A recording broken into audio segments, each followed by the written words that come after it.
5 ऐसी MCQ tips जो कि हर एक टॉपर एग्जाम्स में फॉलो करता है और वो तुक्का जो लगाते हैं वो सही भी निकलता है। मेरी सलाह ये है कि तुक्का जम के लगाइएगा परीक्षा में। क्वेश्चन ही समझ में नहीं आ रहा है कि कौन सब्जेक्ट का है, उस पे तुक्का नहीं लगा। यहाँ पर मैं वो नॉर्मल एमसीक्यू ट्रिक्स की बात नहीं कर रहा जो कि आंख बंद करके ABCD ऑप्शन में से किसी एक को भी मार्क कर दो। तो नहीं, ये कुछ ऐसे एमसीक्यू ट्रिक्स हैं जो इसके मदद से आप एग्जाम्स में जा सकते हो और अपने एमसीक्यूज को परफेक्टली मार्क कर सकते हो और वो जो आंसर आप मार्क करोगे वो सही भी निकलेगा। सो हेलो एवरीवन, मेरा नाम है फरहान। तो अगर आज आप इस वीडियो में इसलिए क्लिक करे हो कि मैं आज आपको कुछ ऐसा जादू मंत्र बताऊंगा जिसकी मदद से आप बिना पढ़े एग्जाम में टॉप कर सकते हो, तो नहीं, ऐसा पॉसिबल बिल्कुल भी नहीं है। बट आज इस वीडियो में मैं आपको कुछ इस तरीके की साइंटिफिक एमसीक्यू ट्रिक्स बताऊंगा जो कि हर एक टॉपर फॉलो करता है और अपने एग्जाम्स में अच्छे नंबर स्कोर करता है। लेकिन यहाँ पर मैं इस वीडियो में ये नहीं बता रहा कि आंख बंद करके ABCD में से किसी एक को भी मार्क कर दो। तो यहाँ पर मैं ये बोल रहा हूँ कि आप उन ऑप्शंस को अच्छी तरीके से एनालाइज करके अपने दिमाग से पूरी तरीके से सोच के इन टेक्निक्स को फॉलो करके आप अच्छी तरीके से उनको मार्क कर सकते हो। अब तो हर एग्जाम में एमसीक्यू जो है पूछे जाएंगे, जेईई एग्जाम्स में, बोर्ड एग्जाम्स में और स्कूल लेवल एग्जाम्स में भी आज जो है एमसीक्यूज पूछे जाते हैं और हर एक टॉपर इन टेक्निक्स को जो है फॉलो करता है। सो चलिए स्टार्ट करते हैं। सबसे पहले 3 तरीके के हमारे पास क्वेश्चंस होते हैं। पहले तरीके के क्वेश्चंस जो कि आपको आते हैं और दूसरे होते हैं जो आपको नहीं आते। तीसरे जो कि आपको आते हैं बट कंफ्यूजन होता है कि हो सकता है ऑप्शन A भी हो, B भी हो और C भी हो। तो जो कि पहले तरीके के क्वेश्चंस है जो कि आपको आते हैं वो जो है आप इजीली मार्क कर सकते हो, बट जो कि आपको नहीं आते टाइप 2 वाले को और जिनमें आपको कंफ्यूजन होता है कि आंसर B भी हो सकता है या C भी हो सकता है और D भी हो सकता है, तो इन 2 टाइप्स के क्वेश्चन में आप साइंटिफिक गेस का यूज करके आओगे। बढ़ते हैं आगे। सबसे पहले टिप नंबर 1 जो कि है बेस्ट एलिमिनेशन मेथड। यहाँ पर मैं बहुत ही एडवांस लेवल की एलिमिनेशन टेक्निक की बात कर रहा हूँ। तो इसमें जो है 2 तरीके की चीजें होती हैं। Number 1 all of the above and none of the above. All of the above जो है वो 90% जो है चांस है कि वही आपका आंसर होगा। जैसे कि अगर कोई भी क्वेश्चन आता है वहां पर जो है ऑल ऑफ द अबव आपको दीजिए तो 95% तो चांस है कि वही आपका जो है आंसर रहेगा वहां पर। और नन ऑफ द अबव जो है उसके टोटल 10% प्रोबेबिलिटी होती है कि वही आपका आंसर होगा। तो जब भी आपको किसी भी क्वेश्चन में नन ऑफ द अबव दिखेगा तो वहां से दूर हट जाओ, वो आपका आंसर कभी भी नहीं होगा। अब हमको कैसे पता कि ऑल ऑफ द अबव और नन ऑफ द अबव जो है ये स्ट्रेटजी काम करती है? क्योंकि हमने बहुत सारे सैंपल पेपर्स को एनालाइज करा है, बोर्ड एग्जाम्स के पेपर्स को एनालाइज करा है। वहां पर जो है ऑल ऑफ द अबव की जो है 95% जो है चांसेस होते हैं कि वही आपका सही आंसर होगा और नन ऑफ द अबव जो है वो किसी किसी केस में जो है वो आपका सही आंसर होता है, बट सिर्फ 10% प्रोबेबिलिटी है कि वो आपका आंसर होगा। तो ये हो गई हमारी पहली स्ट्रेटजी की all of the above and none of the above strategy. अब ध्यान से सुनो, टेक्निक्स तो मैं बता दूंगा बट मुझे पता है 1 या 2% लोग फॉलो करेंगे और मैं ये नहीं चाहता। मैं ये चाहता हूँ कि सब लोग इन टेक्निक्स को जो है फॉलो करें। तो अभी इस कमेंट बॉक्स में लिखो कि yes I will follow this. इससे क्या होगा, इससे जो है आपको याद रहेगा कि मैंने फरहान भाई की वीडियो में कमेंट करा था कि मैं इन टेक्निक्स को फॉलो करूंगा। तो जो मैंने आपको टिप नंबर 1 बताई ये तो हो गई बहुत ही बेसिक एलिमिनेशन टिप।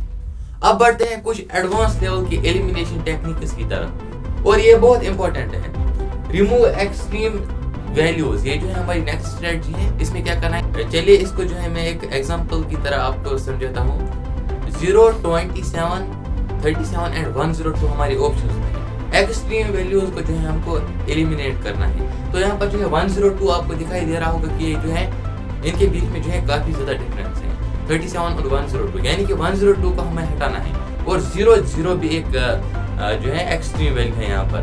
तो 27 एंड 37 बी पार्ट और सी पार्ट इन दोनों में से जो है एक ऑप्शन हमारा करेक्ट ऑप्शन है। चलिए एक और एग्जांपल मैं आपको दिखाता हूँ। 1, 2, 4, 10, यहाँ पर जो है हमको 10 को एलिमिनेट करना है और बचे 3, 1, 2 और 4। ABC ऑप्शन में से आप किसी एक को भी जो है मार्क कर सकते हो।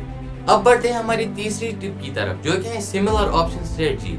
यानी कि अगर आपके क्वेश्चंस में सिमिलर ऑप्शंस हैं, एक एग्जांपल की तरह आपको समझाता हूँ। -5, 10, 5 एंड 17 आपके ऑप्शंस हैं। तो यहाँ पर जो है -5 और 5 ये जो है सिमिलर ऑप्शंस हैं। इनमें से जो है आपका 90% गारंटी है कि इन्हीं 2 ऑप्शंस में आपका आंसर होगा। अब ये कौन सा लॉजिक हुआ, क्योंकि ये जो है सिमिलर ऑप्शंस हैं, उनकी जो सही होने की प्रोबेबिलिटी जो है वो ज्यादा रहती है। अब एक और एग्जांपल के साथ समझाता हूँ। आरएनए, डीएनए, गोल्गी बॉडीज और माइटोकॉन्ड्रिया। तो ये जो है यहाँ पर आरएनए और डीएनए, ये जो है दोनों ऑप्शन जो है सिमिलर हैं। तो 90% चांसेस है कि इन्हीं दो ऑप्शंस में आपका आंसर जो होगा। और आप खुद भी चेक कर सकते हो कि कोई भी क्वेश्चन पेपर अगर आप लोगे, वहां पर अगर सिमिलर ऑप्शंस हैं तो 90% से ज्यादा चांस है कि वही आपका आंसर होगा उन्हीं दो सिमिलर ऑप्शन से। तो टीचर ऐसा क्यों करता है? टीचर आपको कंफ्यूज करना चाहता है कि -5 और 5 यहाँ पर जो है सिमिलर ऑप्शन, तो यहाँ पर जो है स्टूडेंट कंफ्यूज होगा, वो यहाँ पर गलत ऑप्शन जो है सिलेक्ट कर सकता है। तो ये हो गई हमारी सिमिलर ऑप्शन स्ट्रेटजी। तो अब बढ़ते हैं हमारी टिप नंबर 2 की तरफ, जो कि है ब्रेन सिग्नल स्ट्रेटजी। अब आपके साथ ये तो जरूर हुआ होगा किसी एग्जाम में कि अगर आप कोई एमसीक्यू देख रहे हो या क्वेश्चन देख रहे हो कि इसका जो आंसर है आपको ये ए भी हो सकता है, बी भी हो सकता है और सी भी हो सकता है, कंफ्यूजन में हो कि इनमें से कोई भी ऑप्शन जो है सही हो सकता है। तो उसके लिए आप क्या कर सकते हो? इसको जो है ब्रेन सिग्नल स्ट्रेटजी कहा जाता है। ये जो है ये स्ट्रेटजी बहुत ही ज्यादा इंपॉर्टेंट है, ये आपको पूरे यूट्यूब पर कहीं नहीं मिलने वाली। इमेजिन कीजिए आप कल घर से स्कूटी या बाइक लेकर चले गए थे और वहां से वापस आने के बाद आप ये भूल गए कि मैंने वो चाबी उसकी कहाँ रखी थी। तो आप किस तरीके से याद करोगे? सबसे पहले आप काम करो कि वहां से मैं आया और उसके बाद घर में मैं एंटर करा और हो सकता है बेडरूम में रखी हो, हाँ बेडरूम में रखी हो, इस तरीके से याद करते हो ना इन चीजों को। सिमिलरली आपको अब अपनी स्टडीज में भी ये करना है, अपने क्वेश्चंस को भी इस तरीके से याद करना है। अब इमेजिन करो आप एग्जाम हॉल में बैठे हो और आपके 4 ऑप्शंस हैं ए, बी, सी और डी। अब आपको लग रहा है कि ये भी आंसर है, ये नहीं ये हो सकता है, बट मुझे याद नहीं आ रहा, कंफ्यूजन है, आप कंफ्यूज्ड हो। तो वहां पर आप क्या करो, पता है क्या करो? आंसर को मत देखो, सबसे पहले ये रिकॉल करो कि ये चैप्टर कौन सा है, अब जो ये क्वेश्चन है ये किस टॉपिक का है। टॉपिक रिकॉल हो गया, इस तरीके से आपको जो है वो टॉपिक रिकॉल करना है, ऑटोमेटिकली आपको जो है उस क्वेश्चन का आंसर जो है याद आएगा। अब ये कैसी ट्रिक है? इसका साइंटिफिक लॉजिक ये है कि जब आपने याद किया था ना ये चैप्टर कौन सा है और ये चैप्टर में से कौन सा टॉपिक था, तो आपके जो न्यूरॉन्स है वो कनेक्ट कर जाते हैं और आपको अचानक सडनली आपको जो है उसका आंसर जो है रिकॉल हो जाता है। तो ये हो गया इसके पीछे का साइंटिफिक लॉजिक कि आपको जो है इस तरीके से इन क्वेश्चंस को रिकॉल करना है। अब अगर अभी भी आपको आंसर ये रिकॉल नहीं हुआ तो क्या करोगे? तो उस क्वेश्चन को जो है वहीं छोड़ दो और आगे बढ़ जाओ। और जब आप कुछ क्वेश्चंस को सॉल्व करोगे ना आगे, और वहीं पर आपको किसी क्वेश्चन के दौरान ये पता चलेगा कि उस क्वेश्चन का आंसर शायद बी पार्ट होना चाहिए। क्यों ऐसा क्यों होगा? क्योंकि हो सकता है आपके जो न्यूरॉन्स हैं वो लेट कनेक्ट करे। तो अब बढ़ते हैं हमारी नेक्स्ट स्ट्रेटजी की तरफ, जो कि है बी एंड सी स्ट्रेटजी। ये जो है ये एक रिसर्च बेस्ड स्ट्रेटजी नहीं है, इसको हमने रिसर्च करके जो है इनको इस स्ट्रेटजी को है जो है ढूंढ निकाला है। तो इसमें आपको क्या करना होता है कि बी या सी में से जो है 70% तक जो है सही आंसर होता है। या तो आपका बी पार्ट होगा या तो आपका सी पार्ट होगा। इन दो ऑप्शंस में जो है 70% तक आंसर हो सकता है आपका सही। अब इमेजिन करो आपके पास अगर आपको ए पार्ट है और बी पार्ट है, तो बी पार्ट को पहले प्रेफरेंस दो और ए पार्ट को छोड़ दो। अब आप ये कहो कि भैया ये कौन सा लॉजिक हुआ? कि एक टीचर की सोच से सोचो, एक टीचर ये कभी नहीं चाहेगा कि पहला ही आपका करेक्ट आंसर हो, पहला ही पार्ट उसका करेक्ट आंसर हो। और एक टीचर ये भी नहीं चाहेगा कि आप सॉल्व करते करते जाओ डी पार्ट तक और डी पार्ट आपका सही आंसर हो। इसीलिए बी और सी इन दोनों में से आप 70% चांस है कि बी या सी में से ही आंसर देखने को मिलता है। इस वजह से जो है टीचर बी या सी में से ही जो है आपका करेक्ट आंसर रखता है। तो ये हो गई हमारी चौथी टिप। अब बढ़ते हैं हमारी नेक्स्ट स्ट्रेटजी की तरफ, जो कि है असर्शन रीजनिंग स्ट्रेटजी। अब जो है जेईई, नीट और बोर्ड एग्जाम्स में असर्शन रीजनिंग क्वेश्चन आते हैं जो कि आपने जो है देखे होंगे। इसमें जो है ए, बी, सी और डी ये जो है 4 ऑप्शंस होते हैं। और ए पार्ट में क्या होता है, असर्शन ठीक है और रीजन जो है वो भी ठीक है, लेकिन जो रीजन है वो असर्शन का राइट रीजन होता है। और बी पार्ट क्या होता है, असर्शन तो ठीक है मगर रीजन जो है वो उसका नहीं है, रीजन से उसका जो है कोई भी रिश्ता नहीं है, कोई रिलेशन नहीं है। और सी पार्ट क्या होता है, assertion is true, D part होता है assertion is false। तो इन क्वेश्चंस में हम क्या करें?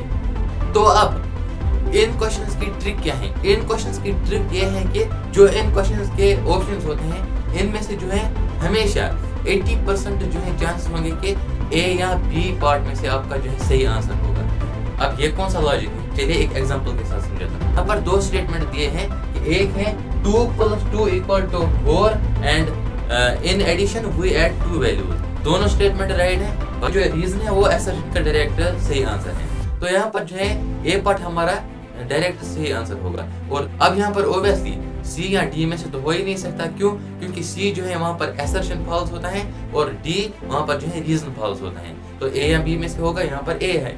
तो अब एक और एग्जांपल से समझाता हूँ। यहाँ पर देखिए 2 + 2 = 4 और दूसरा है इन सब्ट्रैक्शन वी सब्ट्रैक्टेड 2 वैल्यूज। ठीक है, दो वैल्यूज होते हैं, वहां पर हम एक सब्ट्रैक्ट करते हैं। ये भी सही है, रीजन भी सही है और असर्शन भी ठीक है। लेकिन जो रीजन है वो असर्शन का जो है सही रीजन नहीं है। क्यों? एडिशन और सब्ट्रैक्शन में क्या रिश्ता है? कोई रिलेशन नहीं है। तो यहाँ पर जो है हम इजीली जो है आइडेंटिफाई कर सकते हैं। तो यहाँ पर जो है आंसर क्या रहेगा? B part. क्यों? बी पार्ट में हमारा रहता है कि असर्शन ठीक है और जो रीजन है वो असर्शन का राइट आंसर नहीं है। तो इजीली यहाँ पर जो है हम इन ट्रिक्स की वजह से इन क्वेश्चन को जो है इजीली सॉल्व कर सकते हैं। यहाँ पर कंक्लूजन क्या निकलता है, जो कि हमारे असर्शन रीजनिंग क्वेश्चन होते हैं वहाँ पर ए पार्ट और बी पार्ट में ही आपका सही आंसर छुपा हुआ होता है और सी या डी तब होगा जब आपको लगेगा। अगर आपको क्वेश्चन का आंसर नहीं पता है तो आप इस स्ट्रेटजी का जो है यूज कर सकते हो।